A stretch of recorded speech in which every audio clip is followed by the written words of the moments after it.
Hello class, we're here in New York City on another one of our tours of Harlem as we've done in the past, and I'm here with some Northampton Community College students, and we visited a number of historic places today. We were just right around the corner at the home of Langston Hughes, the African-American poet of the 1920s, and of course the Harlem Renaissance High School is right down the street. But this is a special place and moment for us because this is James Baldwin Drive, as you can see on 128th Street in Harlem. James Baldwin, as you know, we're probably reading some of his work in our course, and the Black Experience, we're reading his collection of essays, The Fire Next Time. And James Baldwin lived in Harlem. He grew up here. His first book, Go Tell It on the Mountain, is very autobiographical about living here in Harlem, about his father, his family, and about that church. And it feels very special to be in the same neighborhood, community, and spaces that he traveled in. So for those of you who are sitting in a classroom right now and wondering what all this material means, what could you tell them about the difference between just reading about things in the classroom and visiting that place and places where those people visit?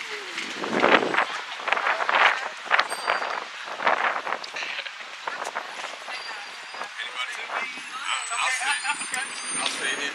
The experience that I got walking on the same streets as Malcolm X, as Marcus Garvey, represent RBG. It is different than just reading it, but it brings it back alive. It makes me feel like I could have been part of that whole crowd. I am part of that crowd, and I appreciate the legacy of my person myself. Also, once a person becomes immortalized in history, sometimes they become greater, and we imagine them as big celebrities. As we walked around here, this is like a regular neighborhood, right? These people were not wealthy, they did not have big homes, they were not separated from the community, and so as Cindyana said, in many ways they're just like us, right? Just like you as students, and the interaction, you know, just a block away, Langston Hughes, 2 blocks away, Billie Holiday, James Weldon Johnson within walking distance. And so that sense of community, culture, creativity, of course everyone's not involved in it. This would have been a community of, you know, the creative people hanging out with each other. And there would be other people who lived here in Harlem who had nothing to do with the musical scene, the art scene, poetry scene, you know. And I think the same is true today. My last question for us to think about being present here.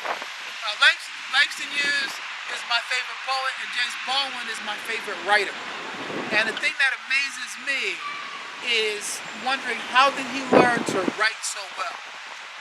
How did he learn to write the way he does without going to college? So as I said, he grew up here in Harlem. He went to Frederick Douglass Junior High School. And one of his teachers was County Cullen. When we came out of the Schomburg, we went by County Cullen's library. And so, although he grew up here in Harlem and he didn't go to college, if you have teachers like County Cullen, again, we think of him as a famous writer, but he was struggling, and so he made a living by being a teacher at a local junior high school, and one of his students was James Baldwin. And so you have to have someone to introduce you to language and literature. And in Baldwin's case, I think it's not that he didn't go to college, but it's how much you read, right? And even when you're in college, you're supposed to be doing a lot of reading. That's what you're paid. But you can do it even on your own if you are motivated enough, like Baldwin, to just read. And also, and I said, how do you become a good writer? He wrote a lot. So the more you read, the more you know, and the more you write, the better your writing becomes. You know, having read Baldwin and now being here at Baldwin West. That? I feel like it puts more perspective of what he's experiencing. Although right now it's not the same scenery, identical as like the people or anything like that, but it makes you understand like how real it was for him to be able to write about his experiences and what blacks were going through at the time. How do you think Harlem has changed from the time that they were here to now, based on your tour today? Well, right now Harlem is obviously under construction, and it wasn't that way when Baldwin was here. Baldwin, in one of his novels, he says, when I tell people I'm from New York and I live in Manhattan and I live on Park Avenue, I have to correct them, not the Park Avenue that you're thinking of. I live in the Park Avenue up in Harlem where the train tracks go above the ground. But now, as we're saying, and we've been walking around, Harlem is going through another gentrification where people want to move here. The rents, the prices have gone up.